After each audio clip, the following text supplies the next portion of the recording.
Ich weiss ja nicht, was auf mich zukommt. Wenn jetzt ein Jodler kommt, ja, dann das stelle ich mir recht schwierig vor. Ich habe eine Anfrage bekommen von der Swisscom, ob ich musikalisch auf ein Blind Date gehen mit jemandem, der ganz aus einer anderen Ecke kommt. Ich habe grundsätzlich mega Angst vor dem Projekt.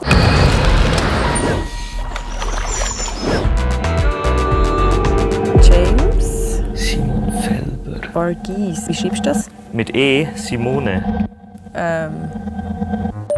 Ich freue mich mega auf die Begegnung, die die Swisscom hier eingefädelt hat. Ich habe wirklich gar nichts gemeinsam mit der Welt von Simon. Wir probieren herauszufinden, wie das tönt, wenn wir zusammen Musik machen. Dass das nachher hier oben so zusammen verschmilzt. Ich glaube, das ist der richtige Kitsch-Anteil, den es braucht.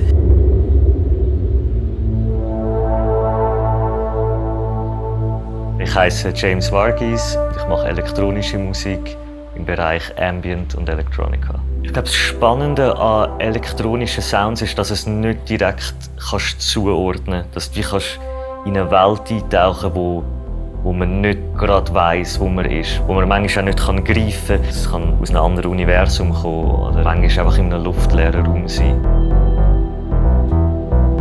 Seit einem Jahr begleite ich jeden Freitag den Sonnenaufgang musikalisch. Dann stehe ich am Morgen früh auf und stelle meine Synthesizer auf den Balkon raus und spiele 10 bis 20 Minuten, während die Sonne aufgeht. Ich lebe mega gerne in der Stadt und vor allem zum Musik machen ist es einfach spannender, in einem Umfeld zu sein, wo sich bewegt. Und so in einem urbanen Umfeld wird einem einfach nie langweilig.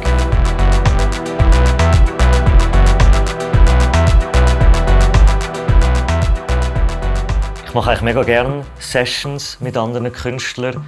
Ich glaube, das Schwierige bei so Sessions ist der Anfang. Zum herauszufinden, welchen Weg man einschlagen will. Ich weiss ja nicht, was auf mich zukommt. Ich kann mir vorstellen, dass vielleicht Singer-Songwriter kommt. Vielleicht kommt jemand aus dem Schlagerbereich. Vielleicht etwas mehr aus dem folkloristischen Bereich. Ländler.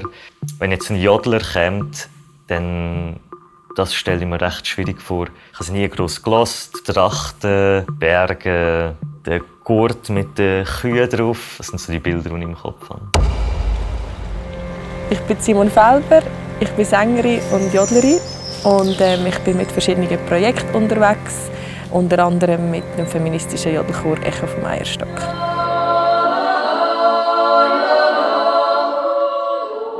Ich habe nie so eine Faszination entwickelt für das ganze Digitale. Ich schätze das sehr an meiner Musik, dass sie so analog passiert. Was mich immer wieder wirklich so berührt und wo ich immer wieder zu Tränen gerührt bin, sind so die archaischen Naturjodel-Melodien, wo wirklich einfach, ich glaube, die kommen einfach aus dem Herz und gehen direkt ins Herz.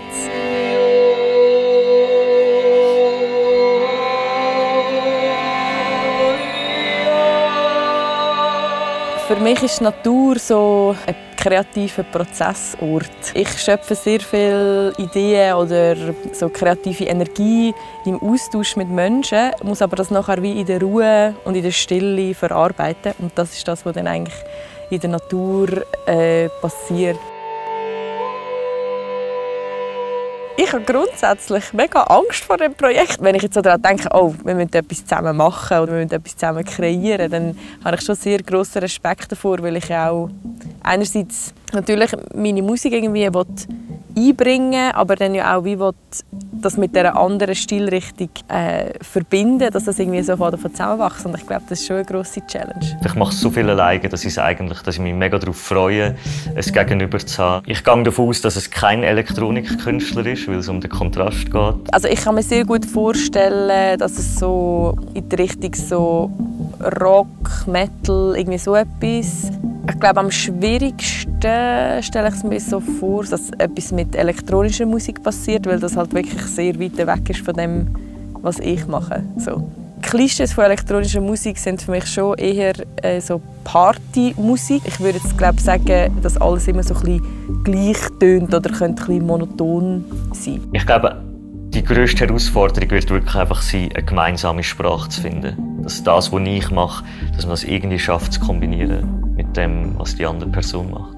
Ich finde eben, dass gerade der Austausch zwischen, sei es jetzt unterschiedliche Musikstilrichtungen oder unterschiedliche politische Einstellungen oder was weiß ich finde, das findet zum Teil sehr viel zu wenig statt, weil man ist so in seiner Bubble. Und man schaut dann irgendwie auf andere Bubbles und man sieht dann immer die Sachen, die anders sind. Und das ist recht gefährlich und ich glaube, vor allem in den letzten paar Jahren hat sich das recht verstärkt, das Gefühl. Aber nachher dort rausgehen, das bringt einem ja immer menschlich auch weiter. Und das reizt mich auch an diesem Projekt. Simon Felber. James Varghese. Sagt man Varghese? Ja, nein, sagt man glaube ich nicht. Keine Ahnung.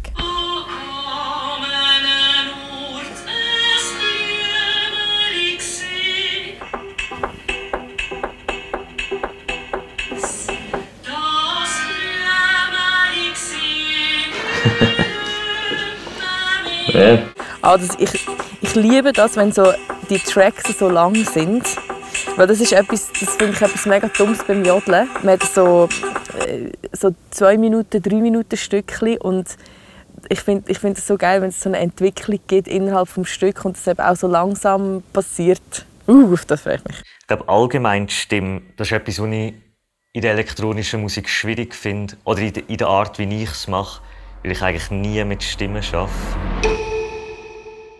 Hey! Hi! Hoi! Du bist Simon? Ja, freut mich. James? Freut mich. Ja. Schön, dich kennenzulernen. Ja. Also für mich ist es schon irgendwie speziell, dass ich ganz alleine da bin, ohne Band.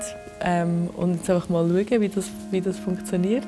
Es stehen so viele Wege offen. Es könnte etwas mega Mood-basiertes entstehen.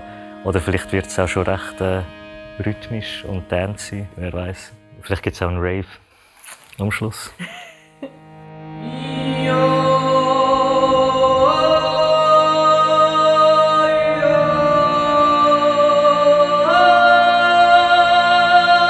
Das Geile ist ja, es gibt wie so den Tröll-Jodel. Wie heisst das? Tröll-Jodel. Also Okay. du machst dann eigentlich wirklich so, wenn ich so also wirklich so das.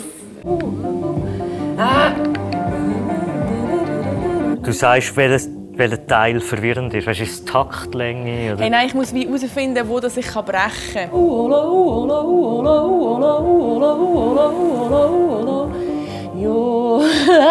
Ich weiss nicht, wie es beatmässig aussieht, ob es irgendjemand noch löffelt oder.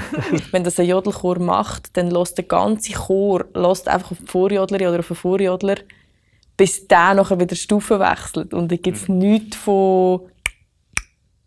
So. Und ich komme halt mega aus so einer Welt, wo du gehst ins Studio und dann hast du ein Metronom und dann wird nach dem gespielt.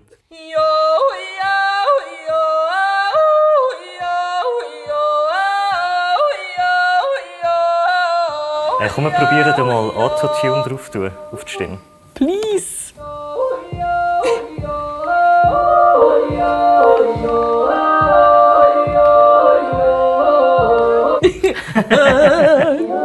Aber stimmt etwas nicht, was stimmt nicht? Einer ist ein bisschen, aber Der Bass, glaube der stimmt sicher. ich. Ich muss eigentlich da rauf. Sorry, ich habe nicht den Quinte Ah, gesungen. der zweite stimmt nicht, oder?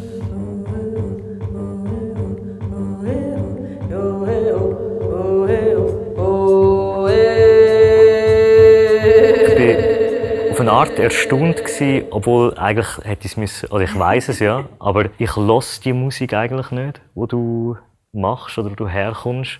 Aber doch, wenn du irgendwie anfängst zu singen, dann macht es etwas mit einem.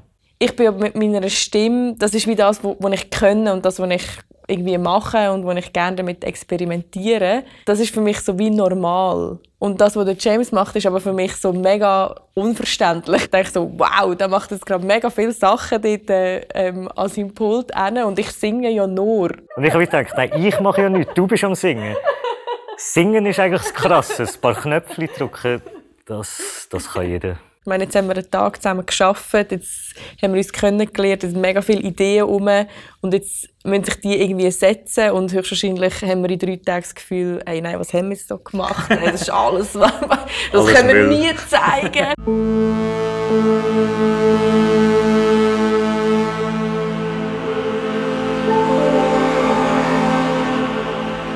Wir sind jetzt hier in Zermatt, im Depot von der Gornergratbahn. Und hier hinten ist schon der Zug parat, wo wir dann unser Showcase werden spielen. Wir fahren dann am 6, 7 Uhr Richtung Gornergrat. Ich bin ein bisschen aufgeregt.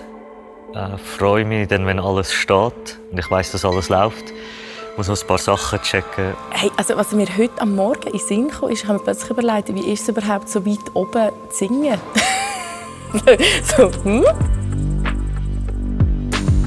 Nachdem dass wir uns das erste Mal getroffen haben, haben wir eigentlich nachher probiert, so eine Dramaturgie zu bauen für die 12, 15 Minuten. Aber wir konnten so grob einen Ablauf zusammen erarbeiten. Und der James ist noch suchen für verschiedene Klänge von Synthes und Sachen. Und ich glaube, er hat ein bisschen länger gebraucht, dass er alles gefunden hat, was er sich vorgestellt hat. Ich hoffe, dass es nicht zu fest rüttelt. Das bin ich mir nicht ganz sicher, wenn wir rauffahren, ob alles stabil genug ist. Und ich glaube auch, dass wir uns gut hören. Ich weiss auch nicht, wie laut das die Bahn ist. Finden wir da raus.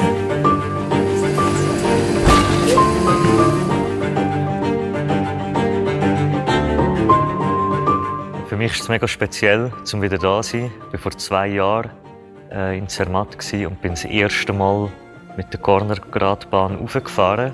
Und als ich hier oben angekommen bin ich recht geflasht und hatte das Gefühl, hey, hier oben müssen wir mal etwas machen. Diese Aussicht, ich habe noch nie so etwas gesehen. Und irgendwie schließt sich der Kreis, dass ich jetzt wieder da bin und doch noch die Session in der Gornergratbahn machen darf. Das Jodeln kommt ja auch so aus der Bergregion oder alpinen Regionen in der Schweiz. Und dass das nachher hier oben so zusammen verschmilzt, ich glaube, das ist der richtige Kitsch-Anteil, den es braucht.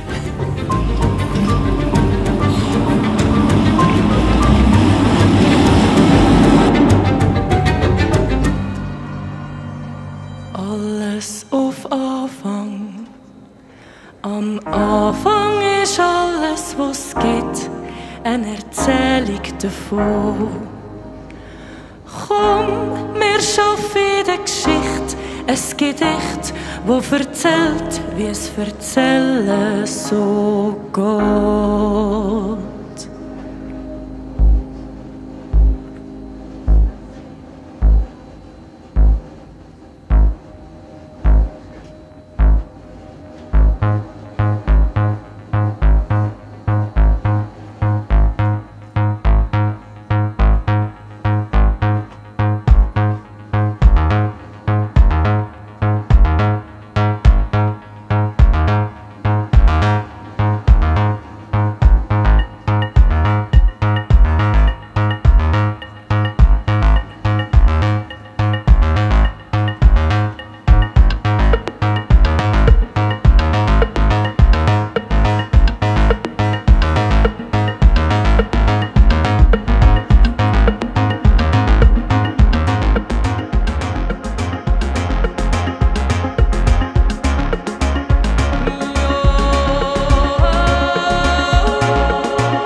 Schon sehr speziell, sehr einmalig. Wenn du so aufstellst und aus dem Fenster schaust und nachher beim Rauffahren, wenn so die Wolken an einem vorbeiziehen, ist schon einmalig. Ja, ich hätte es nie gedacht, dass ich so etwas mache. Nie. Also lustig, ich meine, Musik bringt einem ja ab und zu irgendwie so an skurrile Orte. Aber das ist jetzt schon mal noch so ein Erlebnis von einer anderen Art gewesen. Nichts, was ich sonst gemacht habe, hat so getönt wie das, was wir jetzt zusammen gemacht haben. Es ist auch mega cool, wenn man die Möglichkeit irgendwie überkommt, weil manchmal ist man so in seinem eigenen Gärtchen und geht halt nicht raus, weil es ist halt schon noch schön dort. Und dann so Erfahrungen zu sammeln, das ist mega schön.